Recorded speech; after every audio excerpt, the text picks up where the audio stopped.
Hello मित्रों, नमः संस्कृता। कैसे हैं आप सब? आशा करती हूँ अच्छे होंगे। मैं सीमा वर्मा अपने यूट्यूब चैनल ओम अध्ययन केंद्र से आप सभी लोगों का स्वागत करती हूँ। पिछली क्लास में 60 नंबर प्रश्न तक प्रश्नोत्तरी हो चुकी थी। आज 61 नंबर प्रश्न में प्रश्नोत्तरी होगी। तो चलिए फ्रेंड्स, आज की क्लास हम शुरू करते हैं। आज का पहला प्रश्न है, भर्तृहरि के अनुसार किसका साथ सुरेंद्र के भवन में भी अच्छा नहीं है? ए राजाओं का, बी मूर्खों का, सी कवियों का और डी है अपनों का। तो यहाँ पे कौन सा सही हो जाएगा? मूर्खों का। बी ऑप्शन सही हो जाएगा, मूर्खों का। अगला प्रश्न है, मेघ की अगवानी किसके द्वारा की जाती है? ए मयूरों के द्वारा, बी चातकों द्वारा, सी मालव देश की स्त्रियों द्वारा, बी गंभीरा नदी द्वारा। तो किसके द्वारा की जाती है? मोरों के द्वारा, मयूरों के द्वारा। ए ऑप्शन सही हो जाएगा।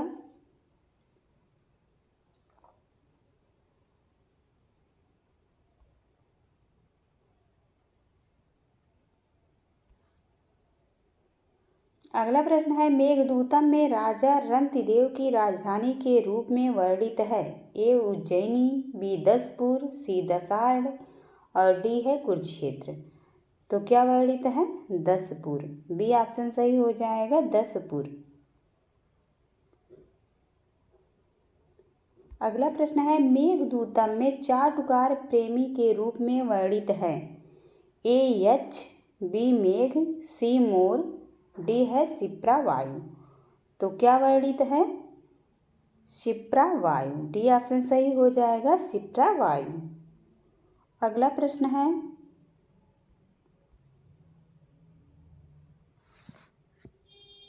सताम सद्भिः संघः कथमप ही पुण्येन भवति। सूक्ति वाक्य उत्तर रामचरितम के किस अंक में है? ए प्रथम अंक में, बी द्वितीय अंक में, सी तृतीय अंक में, डी है सप्तम अंक में। तो किस अंक में है? द्वितीय अंक में। बी ऑप्शन सही हो जाएगा, दूसरे अंक में यह वर्णित है।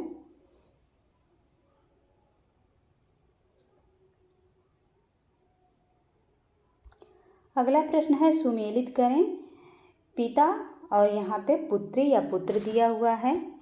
तो चंद्रापीड के पिता कौन थे? तारापीड। महाश्वेता के पिता कौन थे? गंधर्वराज हंस। वैशंपायन के पिता थे सुकनास। कादम्बरी के पिता थे गंधर्वराज चित्ररथ।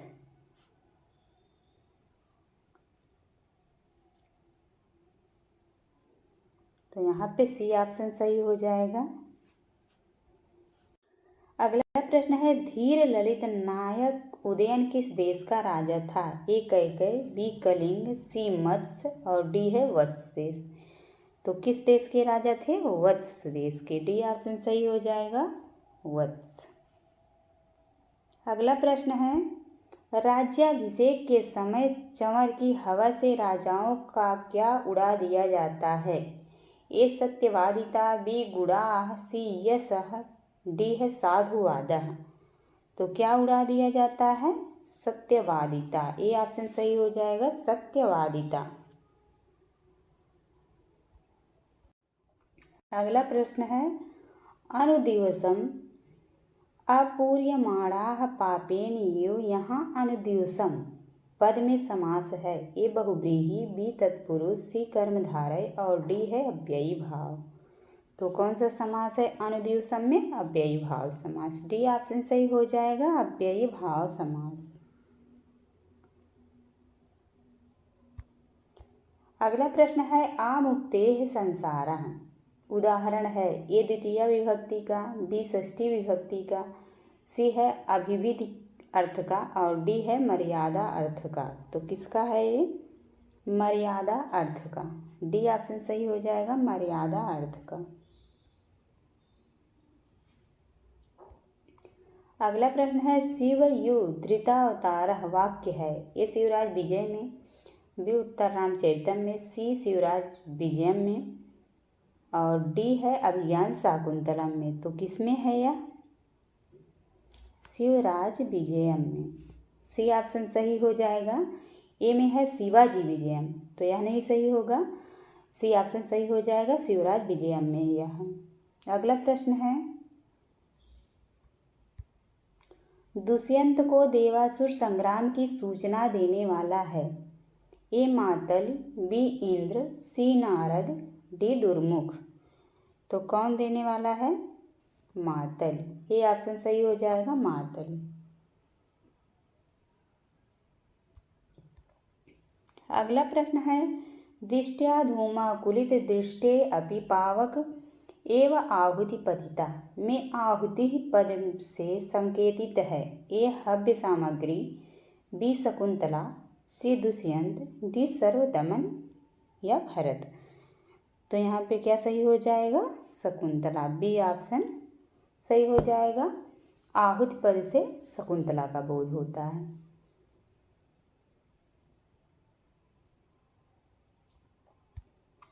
अगला प्रश्न है, मल्लिनाथ की टीका घंटा पथ का शाब्दिक अर्थ है? ए सरल मार्ग, बी कठिन मार्ग, सी राजमार्ग, डी उपयुक्त सभी।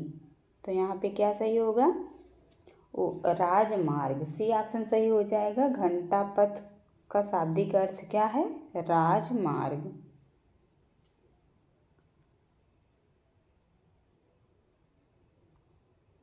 अगला प्रश्न है, हितम शब्द में प्रयुक्त धातु है? ए धा धातु, बी ही धातु, सी हित धातु और डी है दा धातु। तो कौन सा ऑप्शन सही हो जाएगा?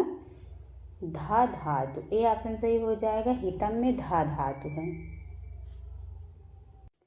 अगला प्रश्न है, प्रविश्य ही घ्नन्ति सठा सता तथा विधान। यहाँ घ्नन्ति पद में धातु लकार तथा वचन है। ए हिन धातु लट लकार प्रथम पुरुष एक वचन, बी घन धातु लट लकार प्रथम पुरुष बहुवचन, सी है हन धातु लोट लकार प्रथम पुरुष बहुवचन, डी है हन धातु लट लकार प्रथम पुरुष बहुवचन। तो कौन सा ऑप्शन यहाँ पे सही हो जाएगा? डी हन धातु लट लकार प्रथम पुरुष बहुवचन है।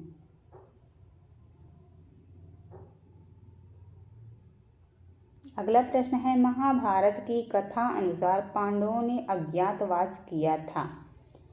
ए 12 वर्ष, बी 13 वर्ष, सी 1 वर्ष, डी 14 वर्ष। तो अज्ञातवास कितने वर्ष का था पांडवों का? 1 वर्ष का था। सी ऑप्शन सही हो जाएगा, 1 वर्ष का। 12 वर्ष का उन लोगों का वनवास था और 1 वर्ष का अज्ञातवास।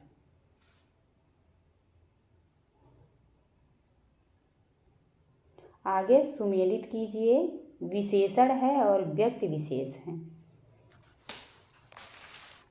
तो नरदेव उपाधि किसकी है?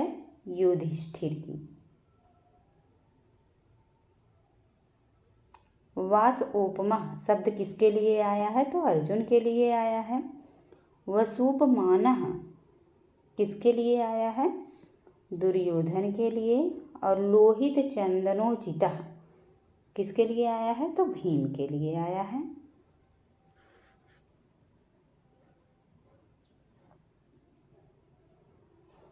यहाँ पे भी सी ऑप्शन सही हो जाएगा। सी ऑप्शन सही है। अगला प्रश्न है, अभिज्ञान शाकुंतलम के 5वें अंक में शकुंतला का कौन सा अंग फड़कता है?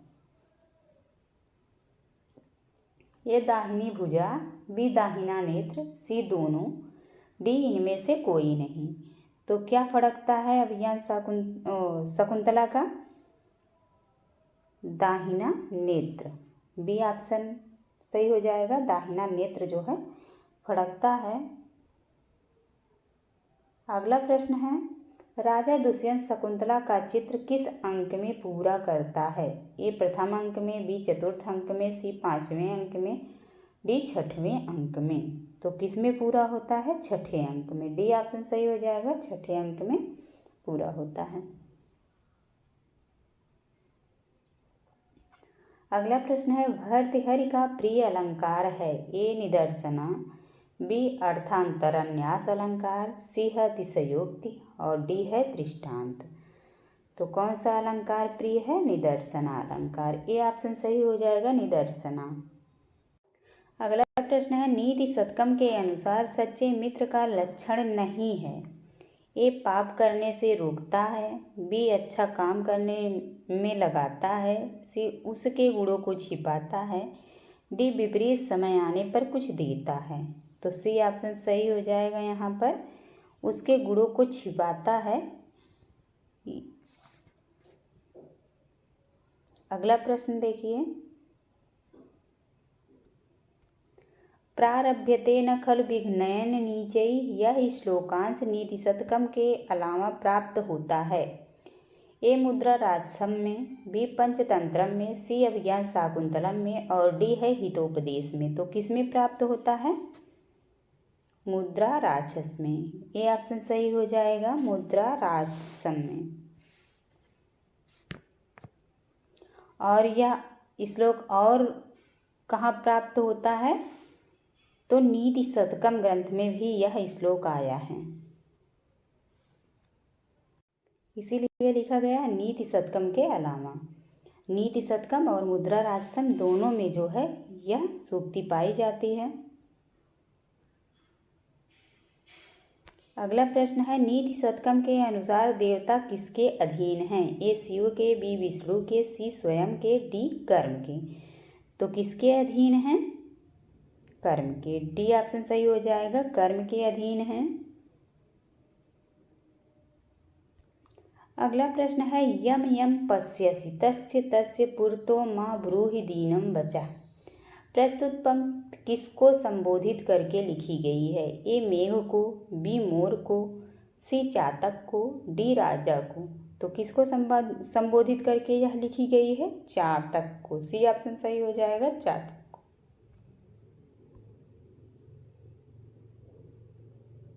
अगला प्रश्न है, हाथी के शरीर पर भक्ति रचना के समान कौन सी नदी है?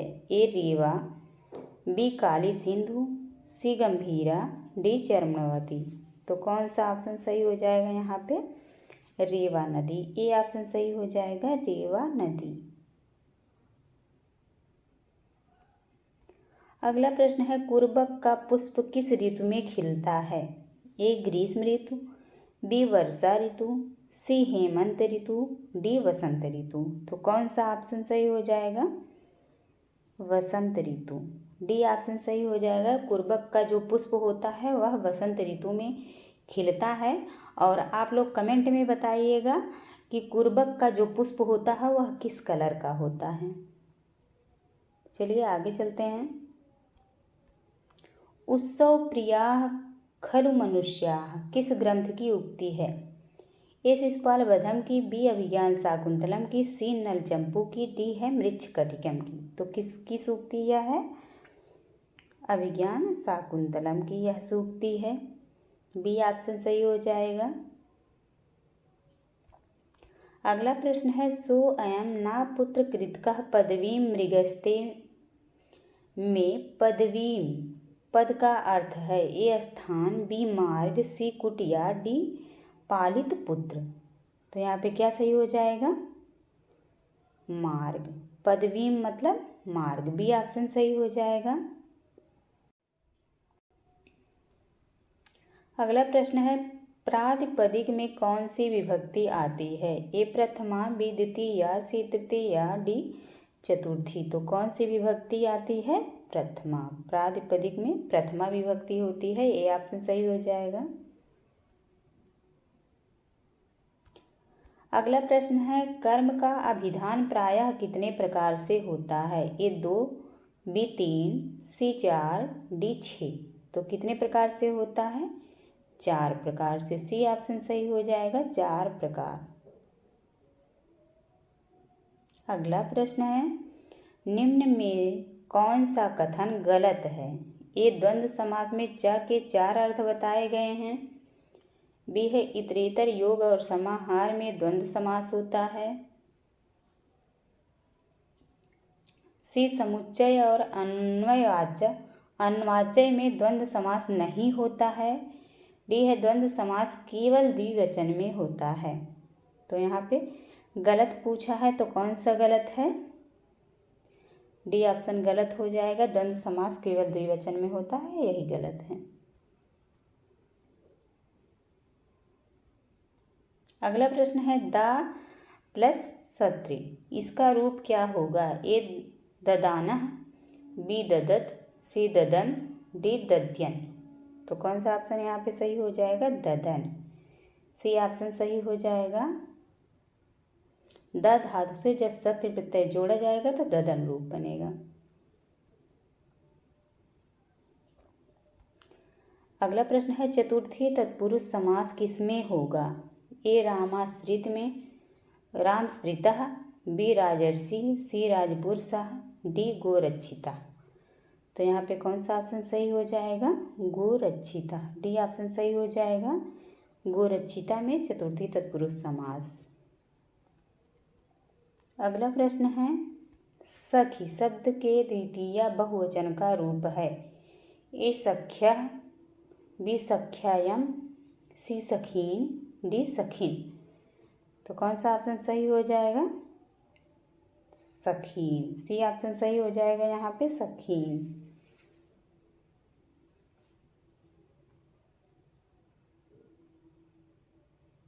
अगला प्रश्न है फल शब्द में फले रूप कितनी बार बनेगा? ए 4 बार, बी 3 बार, सी 5 बार, डी 2 बार। तो फले शब्द कितनी बार बनेगा? फले रूप 4 बार। ए ऑप्शन सही हो जाएगा, 4 बार। अगला प्रश्न है वधू शब्द किस लिंग में प्रयुक्त होता है? ए पुल्लिंग, बी स्त्रीलिंग, सी नपुंसकलिंग और डी है उभयलिंग। तो किसमें यह प्रयुक्त होता है? स्त्रीलिंग में। बी ऑप्शन सही हो जाएगा, स्त्रीलिंग में। अगला प्रश्न है मुख्य रूप से कर्ता की विभक्ति होती है। ए प्रथमा, बी द्वितीया, सी तृतीया, डी षष्ठी। तो यहाँ पे कौन सा ऑप्शन सही हो जाएगा? तृतीया। मुख्य रूप से कर्ता की विभक्ति जो है तृतीया होती है। सी ऑप्शन सही हो जाएगा।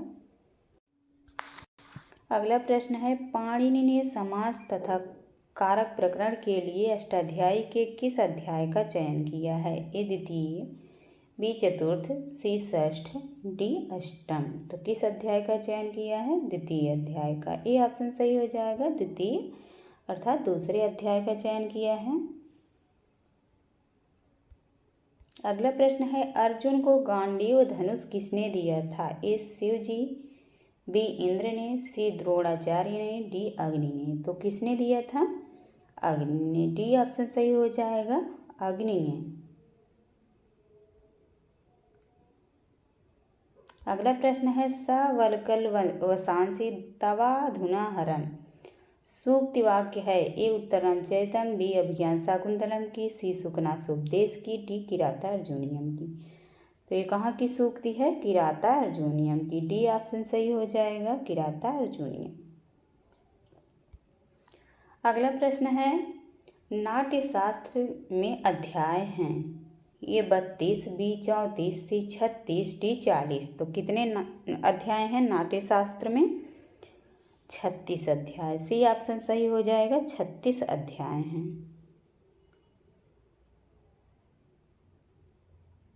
अगला प्रश्न है भारवे रिवा भारवी, भारवी के संबंध में किसने कहा है?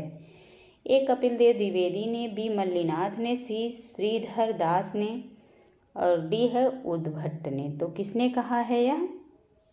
कपिल देव द्विवेदी ने। ए ऑप्शन सही हो जाएगा, कपिल देव द्विवेदी।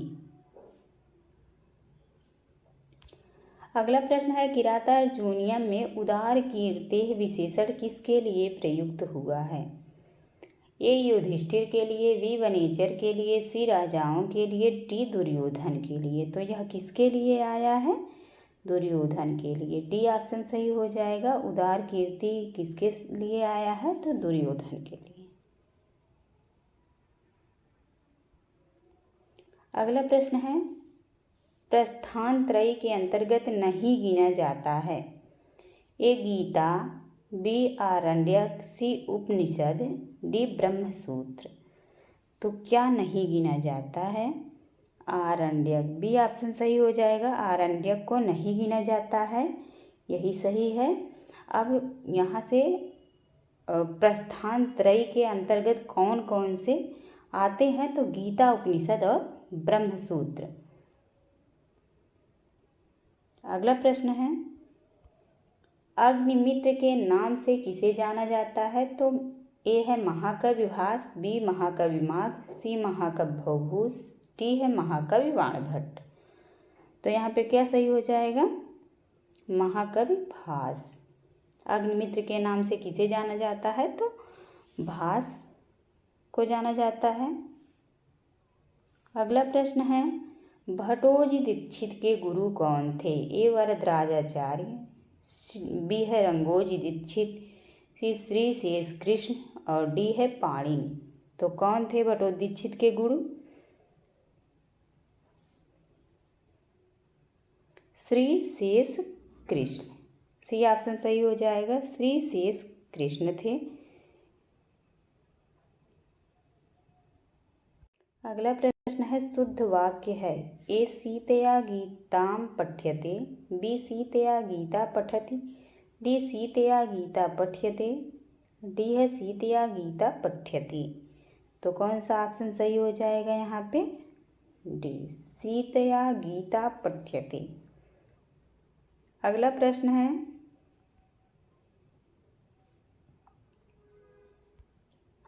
शुद्ध कर्मवाच्य होगा।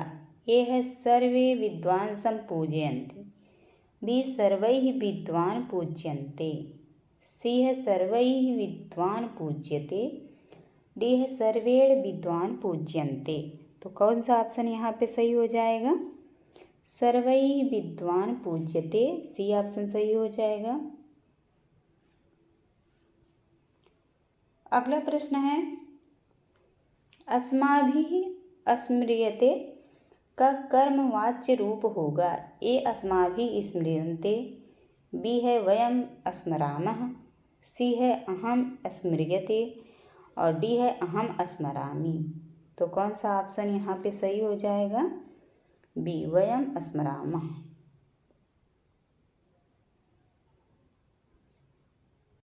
अगला प्रश्न है, भी धातु लट लकार प्रथम पुरुष बहुवचन में रूप होगा। ए बिभेति, बी बिभितः, सी बिभ्यन्ति, डी है बिभ्यति। तो कौन सा ऑप्शन यहाँ पे सही हो जाएगा? बिभ्यति। डी ऑप्शन सही हो जाएगा, बिभ्यति।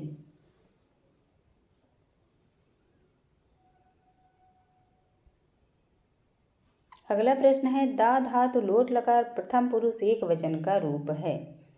ए ददातु, बी दत्ताम, सी है दत्तात, डी है ए और बी दोनों। तो यहाँ पे डी ऑप्शन सही हो जाएगा, ए और बी दोनों सही होगा। अगला प्रश्न है, तुद धातु लट लकार प्रथम पुरुष एक वचन का रूप है। ए तुदति, बी तुदात, सी है तुद्यति, डी है ए और सी दोनों। तो कौन सा ऑप्शन सही हो जाएगा? तुदति। ए ऑप्शन सही हो जाएगा, तुदति। अगला प्रश्न है, सुकनास के अनुसार अकाल कुसुम के समान मनोहर आकृति होने पर भी लोक विनाश के कारण कौन होते हैं? ए लक्ष्मी, बी देवतागण, सी राजागण और डी है प्रजाजन। तो यहाँ पे सी ऑप्शन सही हो जाएगा, राजागण। अगला प्रश्न है, पुंडरीक की माता हैं। ए मनोरमा, बी लक्ष्मी, सी गौरी, डी मातांगिनी। तो यहाँ पे कौन सा ऑप्शन सही हो जाएगा? लक्ष्मी। पुंडरीक की माता कौन थी? लक्ष्मी। बी ऑप्शन सही हो जाएगा। अगला प्रश्न है, कपिंजल को साप देने वाले ऋषि थे। ए अष्टावक्र, बी दुर्वासा, सी वाल्मीकि, डी है वैमानिक। तो कौन ऋषि श्राप दिए थे? वैमानिक ऋषि। डी ऑप्शन सही हो जाएगा, वैमानिक ऋषि। अगला प्रश्न है, उज्जैनी में स्थित महाकाल मंदिर किस नदी के किनारे स्थित है? ए है रेवा नदी, बी चर्मवती नदी, सी गंधवती नदी, डी है बेत्रवती नदी। तो किस नदी के किनारे पे स्थित है? गंधवती नदी के किनारे पर। सी ऑप्शन सही हो जाएगा, गंधवती नदी के किनारे पर। अगला प्रश्न है, सूर्य के तेज को भी निस्तेज करने वाले हैं। ए इंद्र, बी कार्तिकेय, सी कामदेव, डी कुबेर। तो कौन है? कार्तिकेय। बी ऑप्शन सही हो जाएगा, कार्तिकेय। अगला प्रश्न है, आयत्तम शब्द का उपयुक्त अर्थ है। ए गृहम, बी अधीनम, सी पराधीनम, डी है निष्फलम। तो यहाँ पे क्या सही हो जाएगा? अधीनम। बी ऑप्शन सही हो जाएगा, अधीनम। अगला प्रश्न है, जिसकी वेद और गायत्री गान करते हैं वह कौन है? ए भगवान शिव, बी भगवान सूर्य, सी योगीराज, डी शिवाजी। तो वह कौन है? भगवान सूर्य। बी ऑप्शन सही हो जाएगा, भगवान सूर्य। अगला प्रश्न है, शिवराज विजयम के अनुसार मंदिरों में होता है। ए जय घोष, बी घंटानाद, सी वेद ध्वनि, डी स्तुति पाठ। तो क्या होता है मंदिरों में? जय घोष। ये ऑप्शन सही हो जाएगा, जय घोष। अगला प्रश्न है, सर्वे गुणाः कांचनमयम् आश्रयन्ते। किसकी उक्ति है? ए भारवी की, बी बाणभट्ट की, सी भवभूत की, डी भर्तृहरि की। तो यह किसकी उक्ति है? भर्तृहरि जी की है। डी ऑप्शन सही हो जाएगा, भर्तृहरि। अगला प्रश्न है, नीति शतककार के अनुसार धन की प्रथम गति है। ए अर्जन करना, बी भोग करना, सी दान देना और डी नष्ट होना। तो कौन सा ऑप्शन सही हो जाएगा? दान करना। सी ऑप्शन सही हो जाएगा, दान करना। धन की 3 गतियाँ बताई गई हैं, दान, भोग, नाश। तो जो है पहली गति कौन सी है? दान। दूसरी गति भोग करना और तीसरी गति भोग भी नहीं करेंगे तो नष्ट हो जाएगा। अगला प्रश्न है, अन्याय से नाश होता है। ए धन का, बी परिवार का, सी खेती का, डी समृद्धि का। तो किसका नाश होता है? समृद्धि का। अन्याय से समृद्धि का नाश होता है। डी ऑप्शन सही हो जाएगा।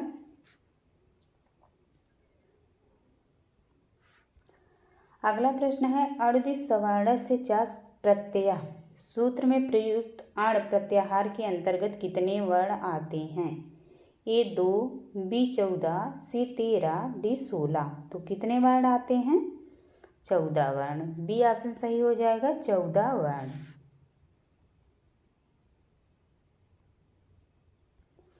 अगला प्रश्न है, कत प्रत्यांत शब्द जब वर्तमान काल के अर्थ में प्रयुक्त होता है तो कौन सा कारक होता है? ए द्वितीया, बी चतुर्थी, सी षष्ठी, डी सप्तमी। तो कौन सा कारक होता है? षष्ठी कारक। सी ऑप्शन सही हो जाएगा, षष्ठी कारक। आज की क्लास यहीं पे समाप्त करते हैं। Thank you all of you. आप लोगों को क्लास कैसी लगी कमेंट में ज़रूर बताइएगा। धन्यवाद।